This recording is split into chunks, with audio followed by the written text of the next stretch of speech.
Thank you, Patrick. Ladies and gentlemen, I'd like to thank the Melbourne Mining Club for inviting Glencore to speak today and acknowledge Melbourne Mining Club patron, Sir R.V. Freyberg. Really nice to meet you, a legend in the industry. I'd also like to acknowledge my Glencore colleagues who are here today from nickel, coal, copper, zinc, and the grain businesses. And I'm delighted to be amongst a crowd of strong supporters of the Australia resources sector. In fact, I thought I saw a few of you in Canberra yesterday at the Minerals Council and was actually wondering who's running the shop while we're all attending these things, but that's another issue. I'm sure production is going well. I'm going to speak mainly about two things today. The firstly is Glencore, and the second is the outlook for the global coal industry. So who is Glencore? Why are we different from other global mining companies, if we are? To really understand why Glencore is different, it's helpful to understand how the company evolved. Starting out as a privately owned commodity trading house, Glencore had little or no ownership of industry assets. Glencore had traders on the ground, had them on the ground in countries all over the world, in countries that produced resources and in countries that bought resources. These traders had to take positions. They bought and sold commodities based on the business's view of the market at that time and on that day. They also provided to customers, to producers, logistic solutions where necessary. At the same time, they had to keep everybody in that chain happy, whilst also making money. This is about repeat business. We're dealing with people that produce commodities and sell them. We're dealing with people that buy the products. And you've got to turn a margin on the transactions. Market intelligence, strong communication, quick decisions characterize the management model that made that successful. And these are still important features of our business today. By the mid to late 1990s, because Glencore was dealing with so many producers all around the world, the company began to see opportunities to invest in assets. Also, market conditions at the time were helpful, probably a bit like now. Good opportunities arose. Glencore believed it could manage many of these assets better than the existing owners. And because of our wide-ranging interactions, we also identified some good people, some great people, to help us run those assets. Some of the guys are here today. Kribby's one of them. I think we bought Cumnock just to get Kribby. Many of these assets that were acquired were underperformers. We've turned these assets into world-class Tier 1 assets. Here in Australia, our Ulan, Bulga, Ravensworth, Mount Owen coal complexes are all great examples of this. Our business has evolved largely through acquisition and development across a range of commodities. Globally, Glencore employs over 181,000 people. We have 90 offices located in 50 countries and 150 mining, metallurgical, and agricultural facilities. We trade and market 90 commodities with group revenues last year of $224 billion US. Perhaps more importantly than that revenue number, perhaps more importantly, since Glencore's IPO in 2001, we've returned over $9.3 billion to shareholders. So let's get back to the original question, why is Glencore different? I think it comes down to this. Firstly, Glencore management owns 30% of the company. That means shareholder value is a key driver, and we treat every cent we spend as our own. And when we talk, and often in the industry we talk about shareholder value and what the shareholder thinks, etc., etc., I get very regular phone calls from one of our key shareholders about how the business is performing and about what the drivers are. Secondly, we don't simply take price on offer. We utilize our trading network, our market intelligence, to understand how we should transact. I'll give you an example. 2004 and 5, we were in a time when coking coal prices were starting to look up. The market in those days, or the process in the market in those days, would be that a negotiator somebody would start the negotiations in Japan, one of the producers, with one of the steel mills, and a price would be set and everybody would follow. And the philosophy was, well, the market's the market, that's how it works, take whatever the price is. Our intelligence told us at the time that A, the market was seriously undersupplied, and B, the value of use of our product by our customers was far higher than the price that was on the table. We ended up settling at a totally different price, materially higher than what was the so-called benchmark of that day. And that transaction, I believe, reset the universe of the way commodities are priced in Australia into our markets. We started talking about value and use. We started talking about getting the right returns for our shareholders. And looking at the numbers, I believe that since then we've seen, probably in coking coal, and at the moment things are a bit tougher than they were over the last few years, I think we've probably, as a country, as an exporting coking coal country, probably realized in the order of $50 more per tonne than had we not taken a different position at that point in time. That's over 150 million tonnes a year. That over the last decade is $75 billion more that Australia has earned on coking coal. Also, our marketing business accounts for 80% of our total revenues and produces consistently strong earnings. It is a significant buffer against commodity price falls. Thirdly, we are the most diversified natural resources company by commodity and by geography. But at the same time, we're dispassionate about commodity mix. We only invest where it represents value to our shareholders. And lastly, we keep things simple. We're accountable, but we're lean, and we keep bureaucracy to a minimum. For example, we run our global coal assets from our Sydney office with a team of 12 people. That's 12 people covering 3 continents and 180 million tonnes of managed production. Our operational leadership is literally at the coalface. Some of them are here today. They'll be going back soon. Our people are empowered to responsibly manage and achieve safe coal at the lowest possible cost. This kind of accountability and empowerment is why our leadership teams are incredibly stable. Almost all of the leadership working across our global coal business was with Glencore prior to the spin-off of Xstrata 13 years ago. We don't tend to move people from one commodity to another. We believe in developing commodity expertise rather than developing process expertise. We value results over process every time.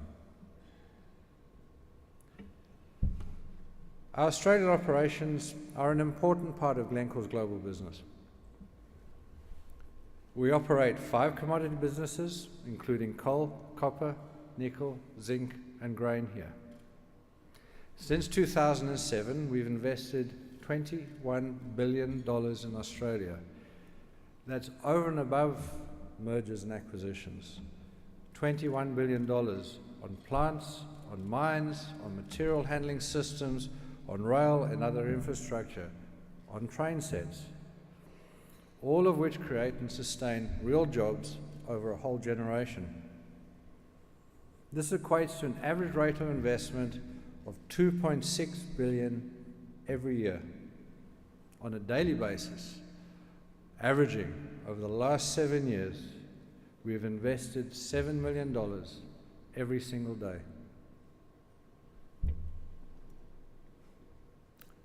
We've been investing here for over 15 years, and over that time, we've bought assets, we've built assets, hopefully all at the right time in the cycle. But the key looking at that is that we've invested far, far more money into the country than we've ever taken out. And we've consistently reinvested our Australian earnings back into the businesses here. I'm very proud of the company's contribution to Australia. We employ 18,000 Australians, and last year contributed $13 billion to local, state, and national economies. We spent nearly $8 billion on goods and services, many of which are sourced locally. We spent $2 billion on wages and salaries. We paid $1.2 billion to Australian governments in taxes and royalties, and we invested a further $2 billion into capital projects. We believe the absolute best contribution to Australia we can make is to run a profitable business in a safe and responsible way. You will have all seen in the media the debate around corporate taxation. Just to be clear, since 2007, our business has paid $9 billion in taxes and royalties.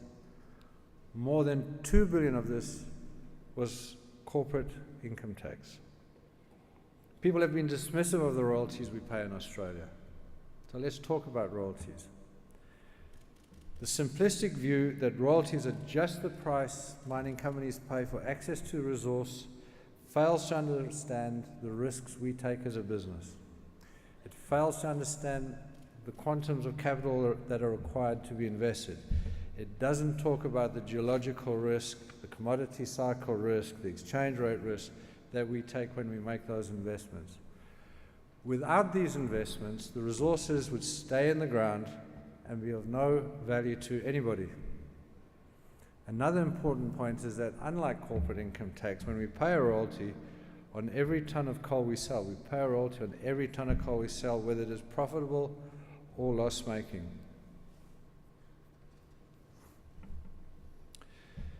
Glencore is not as well known as some of our big competitors in Australia. We've never been a company that seeks the limelight, although I guess it occasionally finds us, and we don't do beauty contests. If it was beauty contests, Jono would be doing the presentation today. Sorry, Jono. But what we do is we run some successful businesses here in Australia. Our Australian coal business employs more than 8,000 people in 20 mines across 13 mining complexes in New South Wales and Queensland. Last year we managed the production of 98 million tonnes of coal here. Our copper business employs nearly 4,000 people in Mount Isa and Cobar in New South Wales. We're the largest zinc producer in Australia, employ close to 4,000 people in Mount Isa and at MacArthur River in the Northern Territory. Our Australian mines represent the largest zinc resource base in the world and make up about 45% of our global production. We're also proud that MacArthur River mine, nearly 20% of our 700 workforce is Indigenous. Our nickel business employs more than 1,000 people in Murrin in Western Australia. The mine has operated for more than 15 years and has one of the longest life mine reserves in the Australian nickel industry.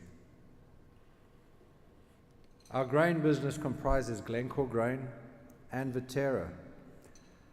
Our storage and handling business in South Australia and employs nearly 3,000 people at peak harvest.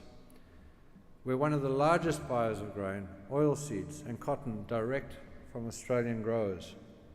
We're also one of the leading exporters of Australian grain, much of it which goes to Asia and the Middle East. We also have a technology business which develops and exports innovative Australian minerals processing technology to many countries around the world. So what else is important to Glencore? Firstly, safety. It's our top priority. Keeping our employees and contractors safe all day, every day, is our top priority. Safety must be systemic and embedded at every level, from top management to casual labourers. We acknowledge that outside Australia, in some parts of the world, we have serious challenges in the area of safety, but we are determined to fix them. And let me tell you how we're going to get there. Let me tell you about some of my experiences with safety in Glencore. For me, safety is personal.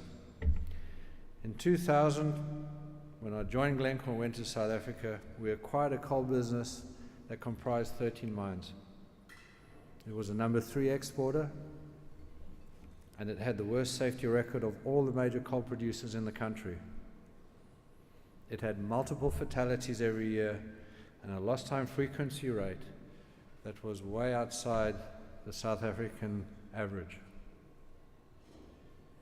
Over a period of several years, we turned it around.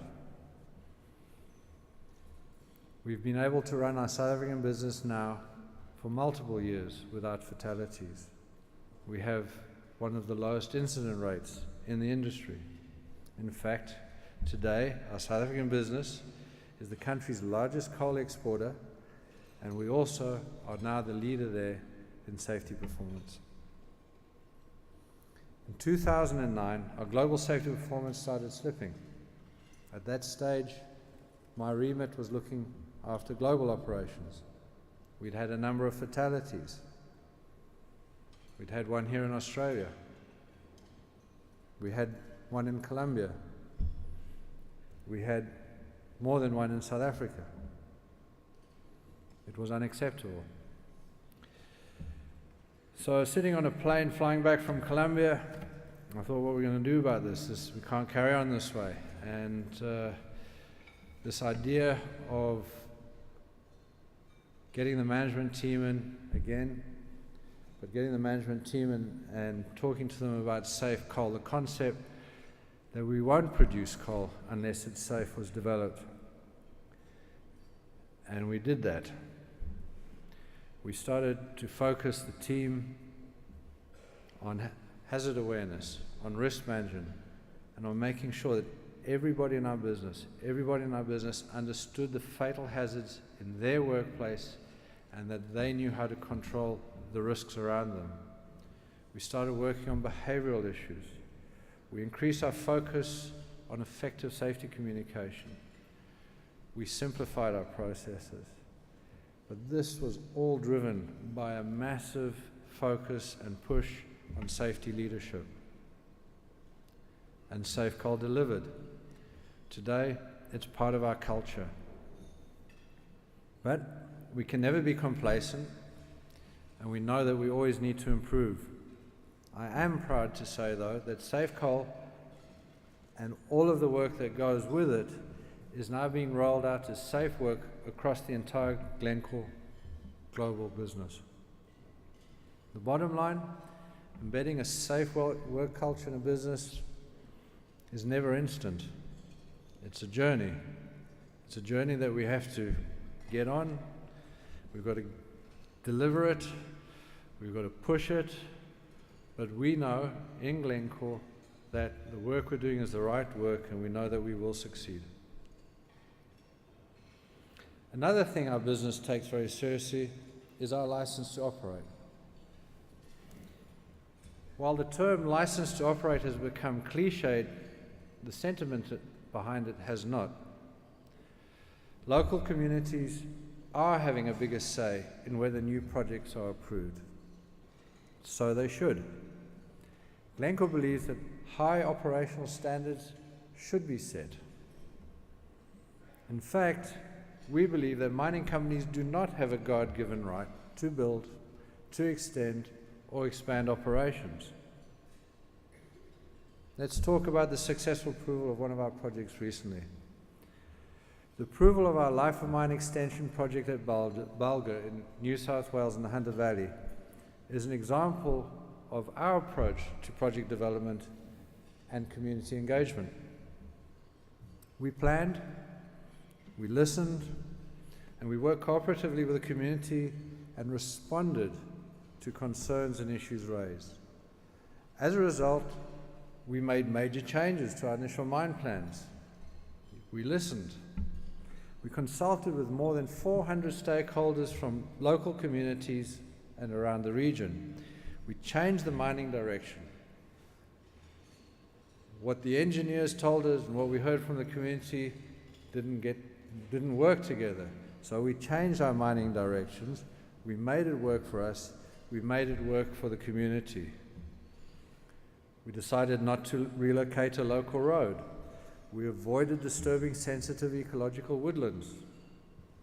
We decided to construct a man-made hill around our operations to lower noise impacts. Getting these things right was important.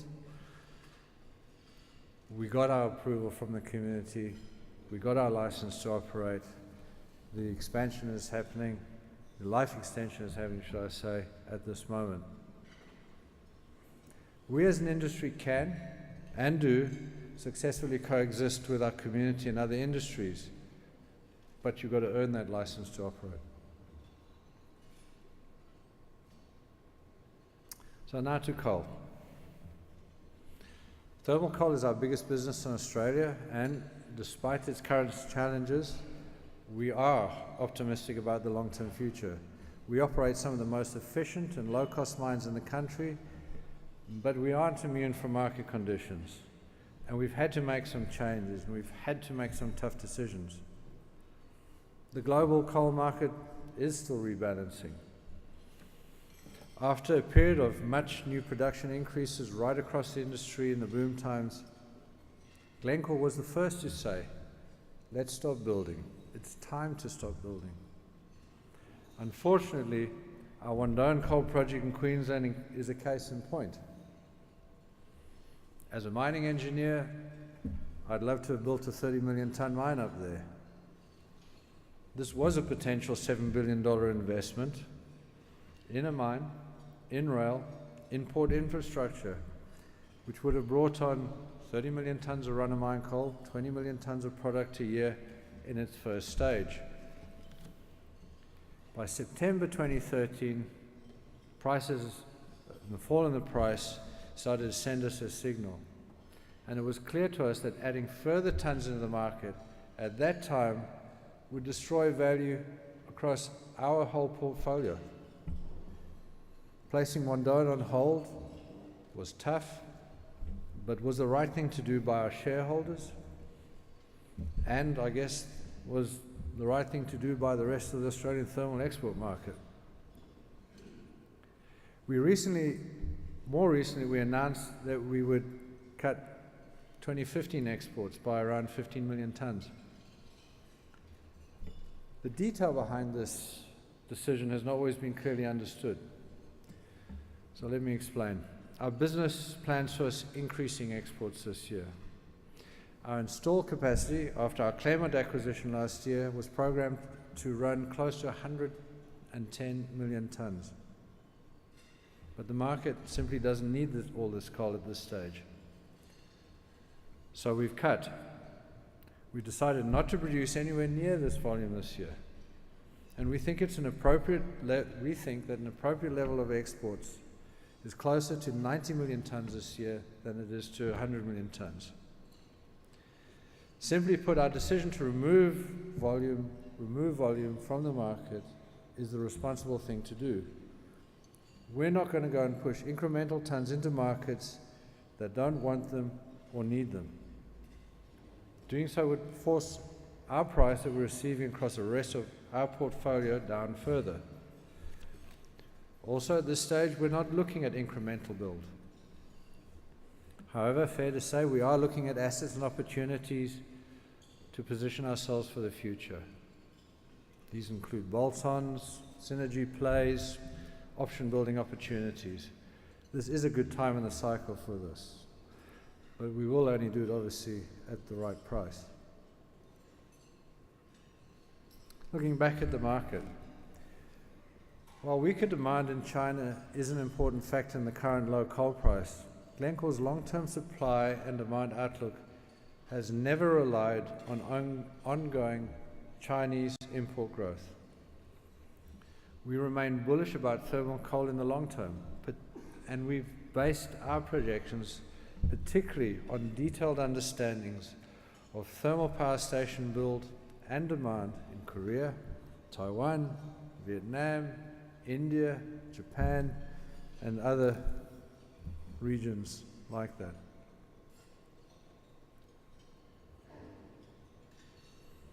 According to the International Energy Agency, global GDP will almost double over the next 25 years, and global energy will increase by 37%. That's their forecast. The ratio of energy growth to GDP growth put forward by the IEA is materially lower than what the world has seen over the last decade. So the likelihood is that the global energy demand increase will be higher than the 37% projected, but we'll work off that. Access to energy is key to social and economic development, fundamental tenet behind where our markets are going. The fact today that still 1.3 billion people remain without access to electricity and 2.6 billion people are without clean cooking facilities is another driver. Coal is still the most abundant, most economic, and the most reliable means of delivering access to energy and supporting a rise in living standards in many developing economies. Coal will continue to be chosen as the baseload primary energy provider for decades to come. In fact, coal use is going to continue to increase. So, how do we reconcile this continued and increasing use of coal with climate change goals and the reduction of carbon emissions? As a first step, there needs to be acknowledgement that coal is not going to be wished away. It is being used, and it is going to be used. Why? Because building coal-fired power is still the cheapest way of powering people out of poverty. We've got some data on Southeast Asia and India up on the screen. Compared to solar or nuclear in India, coal provides in the order of 4 times the amount of power per dollar invested, and then it provides it at almost half the cost. So coal is being built. How do we deal with the emissions? The technology exists today to materially reduce emissions from coal. Firstly, by ensuring that efficient coal generation systems are being used, high efficiency, low emission technology is in place, is being used, can be rolled out. Secondly, we need to start working harder and developing carbon capture and storage where feasible. How important is this stuff about boiler efficiencies though?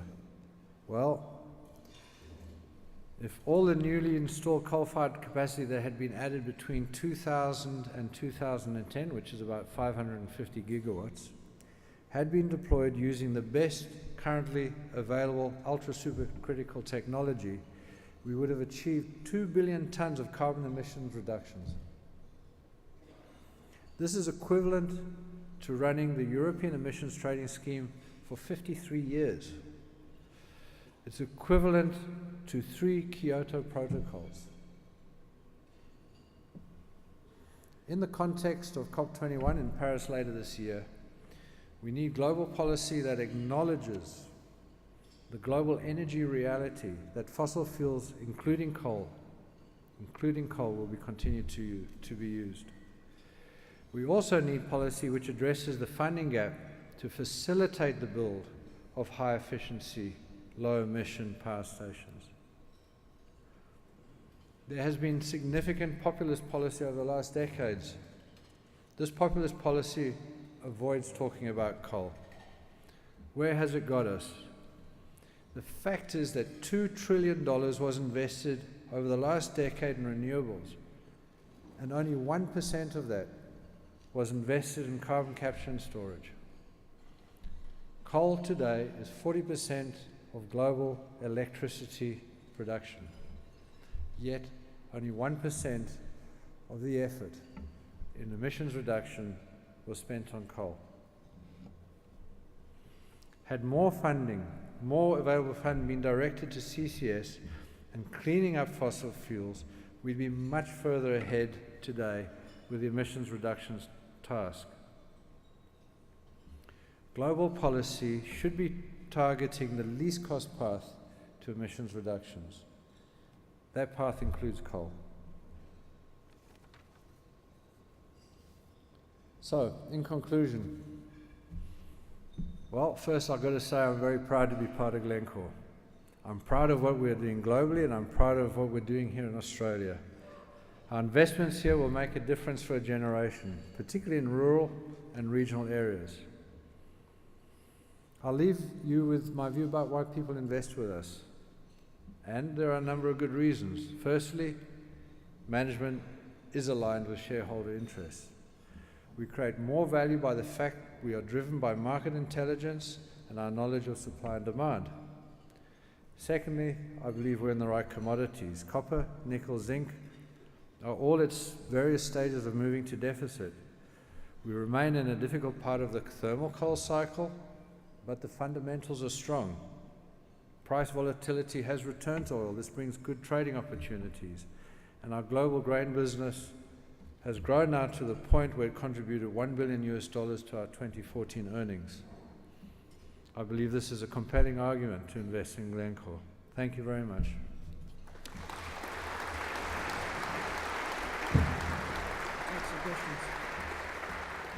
Thanks, Peter. Members and guests, Peter's, as I said earlier on, happy to take some questions. So we have over here Tim Duncan with a roving microphone, and over this side Richard Shoddy with a microphone. Please put your hand up, and if you do ask a question, stand and let us know where we are. So Richard, I think, has got the first question over there.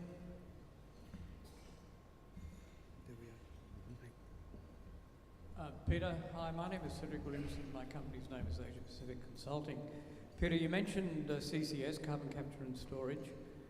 The issue with CCS as it's presently envisaged is cost. It will add cost to the production of coal, obviously. Do you see any way in which those costs can be reduced? Thank you. Thanks for that question, Richard. We are now seeing CCS starting to roll out. There's about 20 projects that are either under construction or close to that. We've recently seen Boundary Dam being commissioned, which is a standalone commercially viable CCS where it utilizes the carbon, the CO2 captured for enhanced oil recovery. As with all technologies, the more we work on them, the lower the costs get. All parts of the CCS chain are viable today. We've got capture systems that are operating quite well. There's still more innovation and more research and more work required. But Glencore, for example, is involved in the oxy-fuel Callide project in Queensland, which burns coal under pure oxygen so that a purer stream of CO2 can be captured, and improving those efficiencies.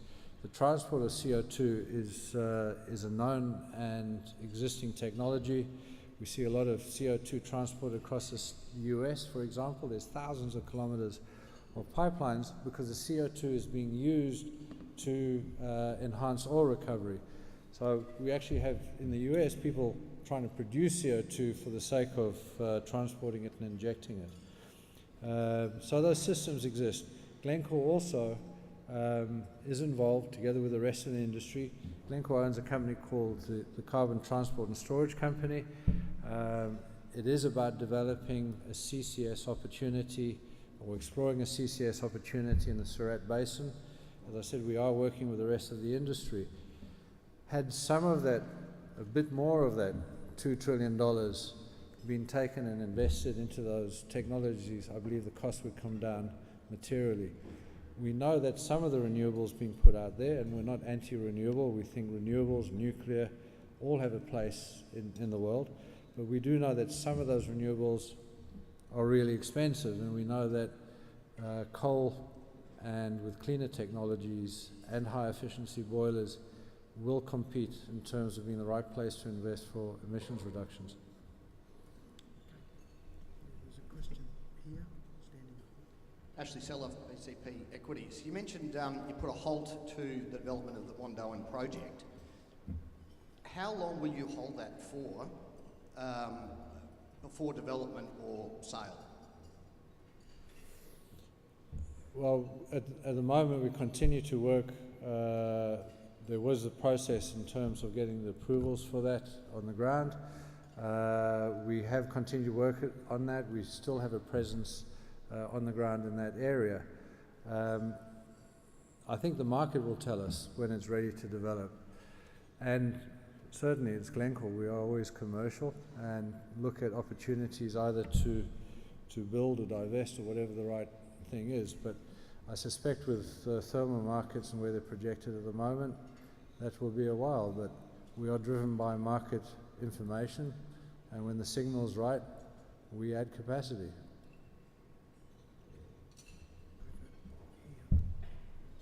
Joe Goodwood from Amara International. Peter, thank you for lifting the veil a little bit on Glencore. My question relates to a comment that Andrew McKinsey made yesterday, and I think you were in the audience. He pointed out, of course, that innovation is going to play a very critical role in addressing the productivity and competitiveness issues now and in the future. Can you share with us what Glencore's view is in how it drives innovation across its mining businesses, both internally and perhaps in terms of external collaboration? The evidence of innovation in our business, if you, and I'll talk about certainly the coal business to start off with, from development, for example, we take our underground coal operations in New South Wales. We are using leading technology that we developed, which is utilized to drain gases pre-mining. It means that our fugitive gases are lower when we actually mine and helps us reduce our footprint. We have developed and operate technology that allows us to drill holes that are 4 kilometers in length, and we can just hit that. We can actually hit a Coke can target underground at a distance of around 4 kilometers. Now, that innovation was driven by the fact that we empower the teams on the ground to solve problems, and we've backed them and we've invested in them when they've done that. We run the most productive longwalls in Australia, and when you walk along our longwalls, you can see the thinking and the ideas that come right from the operator level, right through the guys that are the longwall superintendents and managers and our engineers that have taken these things apart, looked at how we can operate, how we can compete better, and how we can get the productivity of our business up. We allow innovative thinking in areas such as climate change. We've been open to discussions with third parties and with the rest of the industry in terms of how we're going to tackle some of the issues. Hence, as I was talking about earlier on, the fact that we actually own the largest onshore carbon sequestration tenement in the country. So it is about understanding where the opportunities lie for the business, empowering the teams on the ground to do the right work, and allowing them to get on with that innovation.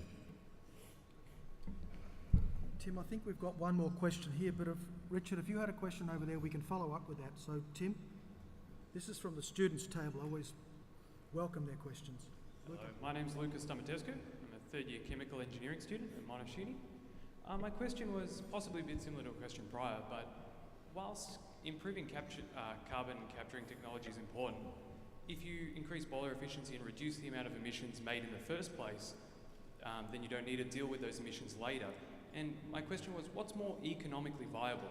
Improving the efficiency to reduce the initial amount of carbon produced, or capturing it afterwards? I think ultimately we'll need both technologies. The CCS will be where it works in the long run, but today first step technology available is actually increasing the boiler efficiencies.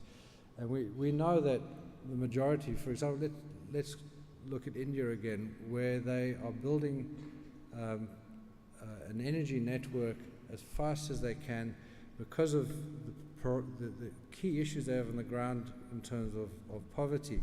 They need to power their way out of that poverty. So they're building power stations as fast as they can. A lot of them are subcritical. A lot of them will have thermal efficiencies probably between 35 and 38%. We can get a lot closer to 50% today if we go for ultra supercritical. So, Lucas, you're absolutely right. First step, get efficient boilers out there. There is a cost to that, and the key issues that need to be discussed at COP21 is how you close that funding gap, because the priority in developing regions is to deliver as much power as possible as fast as possible. That funding gap, if we look at the curve of available opportunities globally in terms of reducing emissions, sits close to the bottom of the curve. We're likely to be talking tens of dollars per tonne of CO2 avoided versus hundreds of dollars per tonne of CO2 avoided, which we're seeing with some of the extremely expensive, take for example, offshore systems, offshore wind systems, systems that are intermittent. These guys need solid power as soon as possible. I think COP21 has to talk about coal. COP21 has to talk about closing those funding gaps. But you're right, that's the first step. CCS we need to continue investing in. That technology needs to be developed. All the bits and parts and components of it exist today. We've just got to get it going on a much larger scale. Luca, I think you touched quite a strong point there. One last question. Have you got one question to go there? Okay. We'll finish with the questions there, members and guests. And I'd like to invite to the stage Lorraine Meldrum, the CEO of Swan Global, to propose the vote of thanks. Lorraine.